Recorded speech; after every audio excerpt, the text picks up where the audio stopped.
Hello, everyone.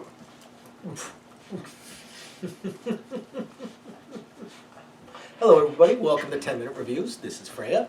I'm Jason. Hi, Freya. And we're bringing you today's video. And today we're going to talk about an author that we've talked about in the past. I want to talk about his newest book. So, guys, please hit those like and subscribe buttons, as we say every single time. We're a small little family channel. We just love to bring you guys books, authors, fun thing. We want you guys, we think more people need to read. And I hate to say it, but most of the time when books end up getting talked about, they're really, really boring books. You know, we don't need the next great American novel. We need to be entertained.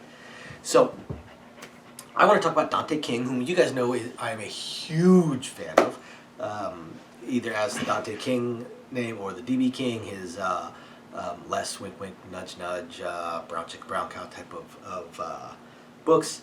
And the newest one that came out, it is called The Last Symbiote, Living Starship, or The Living Starship, something along those lines. Book one just came out, and I absolutely loved this book.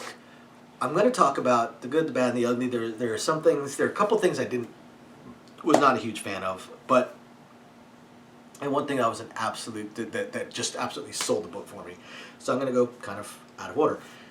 First, just kind of an overview. This is a science fiction book, which is also great because there's not a lot of science fiction representation within this subgenre of more adult-oriented books. So I absolutely really loved it. I think there should be a whole lot more. I mean, we know Katie Robertson has a fantastic one, Neural Wraith, I think it is. There's been some really, really good science fiction books. So I really wish that this genre would that some of these authors would try and write a little bit more within the science fiction genre. This is far future type of science fiction. We're definitely in space. We're in space. Spaceships and bounty hunting and mercenaries and cool little guns, cryo guns that basically make ice bullets that they just pull out of the ambient moisture within the air, which is really cool because basically as long as your gun doesn't run out of power, your gun will never run out of bullets if you're in the right environment. If you're in a human enough environment, which is pretty cool. It's an interesting little concept. Creates bullets that won't punch through a starship hull, stuff like that. So, pretty cool there. Now, the main character of the book, he is a bounty hunter. That's what he does. He's really good at it, but he's a rare type of bounty hunter that, while he is mercenary, of course, it's all about the freaking money, as well it should be. Without money, you can't really do anything. But he is also one of those bounty hunters, or one of those leaders that actually cares about his people, tries to keep his people alive. So he's a successful bounty hunter that also manages to keep his people alive. Doesn't mean he doesn't lose people sometimes, because of course he does, but he makes an effort. Whereas typically within this genre, or at least within this within science fiction novels, when they talk about bounty hunters, especially teams of bounty hunters, it's typically every man for himself. So you'll sacrifice them if it'll help you achieve your objective. Not this character. So he accepts a bounty to find someone to bring them alive, and alive only. Well, of course he succeeds, but they're being chased. That bounty is also being chased by this group of aliens, Thraxians, that are extremely warlike. Think Klingons almost. Think Klingons crossed with Borg, in that at least the Klingons could be reasoned with. The Thraxians, they're just killers. That's all they do. They kill. And they're almost legendary in that how dangerous they are, how warlike they are. So he does manage to catch the bounty in time, and she's within the starship. It turns out that she's a part of the starship right before the Thraxians get there. So she runs through the whole sob story, and he makes an offer to his crew that don't want any part of the Thraxians. They can leave, they can take his old ship, and he basically franchises himself. They can take his old ship, and no hard feelings, and they just owe him a piece of every bounty that they pick up from that point forward. Most of them take it, one of them does not, naturally the hot female one. And of course, this bounty is a hot female. And she is a part of the ship, basically one with the ship, and she explains that she is a symbiote. And this is where we get into the one thing I don't like. I'm going to talk about the thing I don't like in this book. Then I'm going to talk about the thing that I absolutely love in this book, and this is the reason this is one of my favorite books so far. The thing I don't like about this book. So, she is one of 7 remaining symbiotes from this world that creates these symbiotes. They were being attacked by I think it was the Thraxians. Yeah, they got attacked by the Thraxians. They scattered themselves around. The 7 remaining ones scattered themselves around to save their civilization and their race. All right.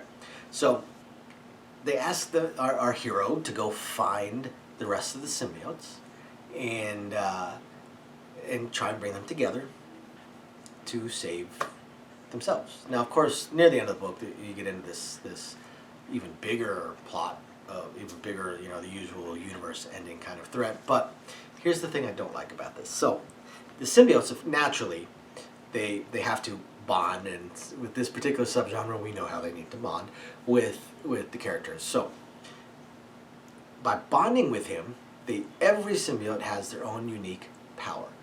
Now, the first symbiote that he meets is part of the ship. She can just vanish into the ship, and then she just appears like a hologram, but she's physical, and she has magnetic powers. The next one has mind control powers, and so on and so forth. But the next one is not part of a ship. She's just her own being that can come onto the ship, and same with the third one. So I guess the first one is supposed to be the living starship, except she only has magnetic powers, and she can't upgrade her own ship.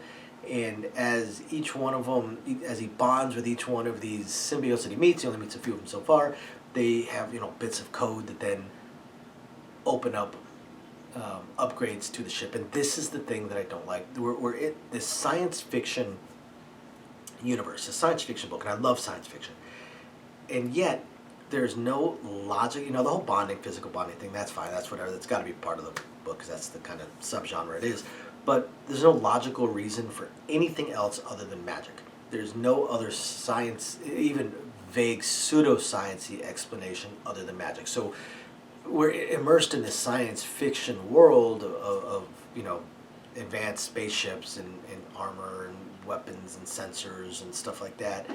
And then we have magic powers just out of nowhere, and a little code gained from one symbiote, and all of a sudden the ship has suddenly had new armor and grow out of it, and it's just that I didn't like that. That was that every time that stuff like that happened, it just snapped me out of the book.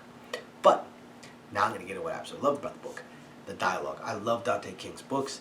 I've always loved Dante King's books. I think he writes freaking great. This right here is my favorite when it comes to dialogue and tone.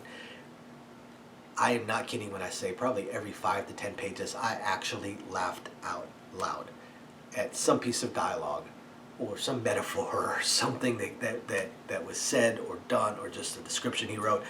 Every 5 or 10 pages. Probably every 20 pages there'd be something that I would actually read out loud to my wife because it was so freaking funny. I loved it. This was a hilarious book with some great dialogue. You guys got to check it out. If you like Dante King, if you like the subgenre, if you like science fiction, if you like the harem subgenre, check it out after you hit the like and subscribe buttons. The Last Symbiote, Living Starship. Thank you everybody for watching. We will catch you next time. Bye now.